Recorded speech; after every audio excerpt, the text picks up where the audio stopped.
So it is now my pleasure to introduce Dr. Carol Folt, who is the 12th president of the University of Southern California. Dr. Folt is an internationally recognized life scientist, award-winning teacher, and highly experienced leader who is bringing new executive leadership, energy, and determination to our campuses.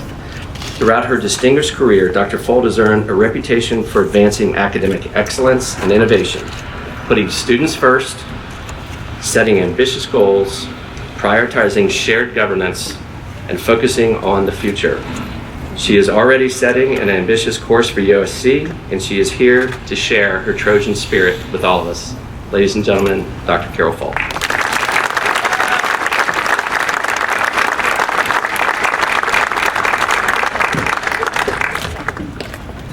This is my first big public event as president, a historic 100-year event, so I'm thinking, wow, this is a really good gig. So it is such a pleasure to be here, and I'm going to use my very official position to give you my first impression. Wow! This is amazing. We're doing the ribbon cutting ceremony, but it is such a celebration, and it's wonderful to be with you. We're celebrating what our city leaders, the local community, what the larger Trojan family can accomplish when people work and dream together. The Coliseum was created, as you all know, as a memorial to honor veterans of World War I, and it now stands as a tribute to all veterans. We're so proud to be able to keep this wonderful name, the Los Angeles Memorial Coliseum.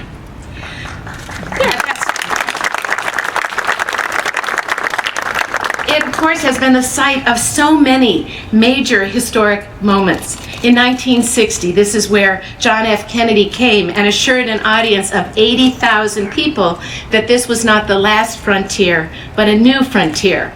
And of course, at the time, that was the largest crowd that has ever been to hear a political speech. And in 1964, this is where the Reverend Dr. Martin Luther King Jr. came and spoke so passionately and persuasively about the importance of passing the Civil Rights Act. 2 Olympics have been hosted at the Coliseum. In 1932, of course, it was the site of the Summer Olympic Games. In 1984, it hosted track events as well as the opening and the closing ceremonies. And in 2028, the Coliseum will be the first venue in the world to hold ceremonies for 3 Summer Olympics. Since 1923, more than 36 million people have watched our Trojans play in the Los Angeles Memorial Coliseum.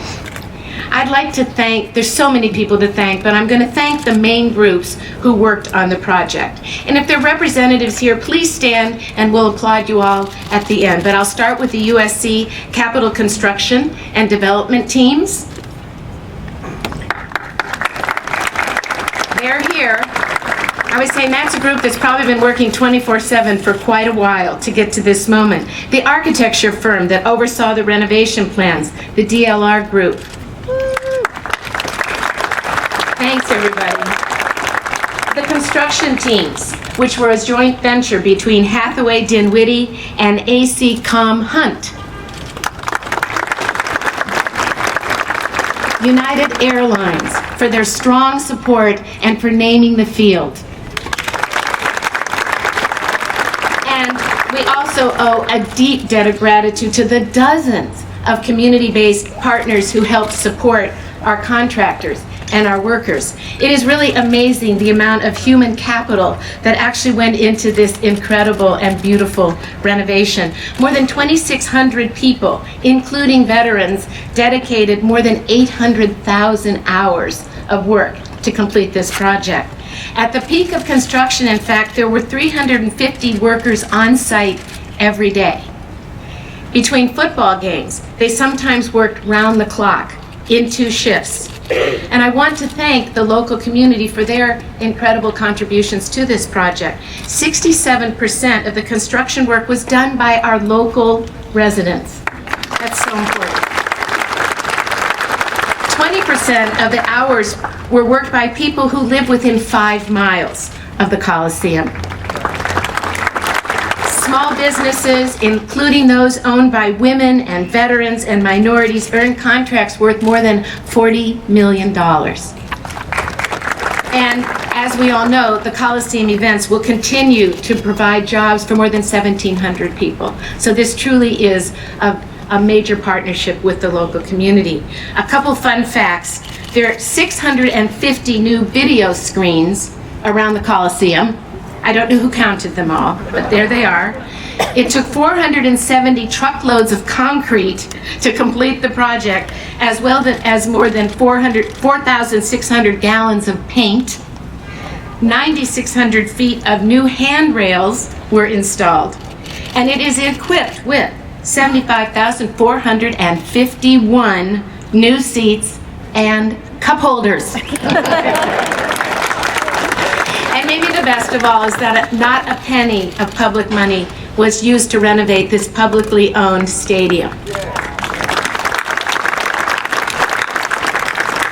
USC, United Airlines, and hundreds of private donors funded the $350 million renovation. So I want to give a final thanks to everyone who played part in restoring this legendary landmark. Just here, meeting you and listening to what this Coliseum has meant to so many of you for your entire lives, it is just such a privilege to be a part of it.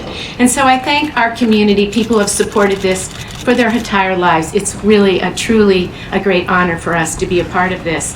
Our elected officials and our civic leaders and the business partners who have fought for this for so many years and seen it come to completion. The Exposition Park stakeholders, the Coliseum Commission, and again, the veterans in whose honor it stands. So we're looking forward to lots of great games, hearing our wonderful marching band at many different opportunities in the new and improved Los Angeles Memorial Coliseum. Right on. It's now my pleasure to introduce Mayor Eric Garcetti. Mayor Garcetti was one of the first people who warmly welcomed me to Los Angeles right after I was named USC's president in March. We had a great visit, and I learned immediately how deeply his ties run to USC and to the surrounding neighborhood. Of course, as you know, he's a fourth-generation Angelino. His grandfather, a Mexican immigrant and a war veteran, opened a barbershop just a few blocks away from here on the corner of Washington and Vermont. And of course, many of those barbershop customers, I understand, were USC professors. And that was just the beginning of his family being a part of the Trojan family. His father, former District Attorney Gil Garcetti, earned an academic scholarship to USC. Not only was he the first member of his family to attend college, but he also was elected vice president of USC's student body, which was the beginning of a long and distinguished political career. USC is so proud that the 42nd mayor of Los Angeles' first job after completing his Rhodes Scholarship was teaching international relationships at USC. So you're one of mine. The mayor and I also share a very deep and abiding commitment to sustainability and environmental stewardship. And I look forward in every way to partnering with your sustainability plan for Los Angeles, and I know that USC is going to play a major part in these efforts as we go ahead. And we have an incredible success in that right here, because I'm proud to say that the Coliseum is a zero-waste facility. So that's the start. Of course, it's Mayor Garcetti who successfully led the city's visionary bid for the 2028 Olympics, of which this Coliseum, not to repeat again, for the third time, will play host to the world. Please join me in welcoming the Honorable Mayor Garcetti.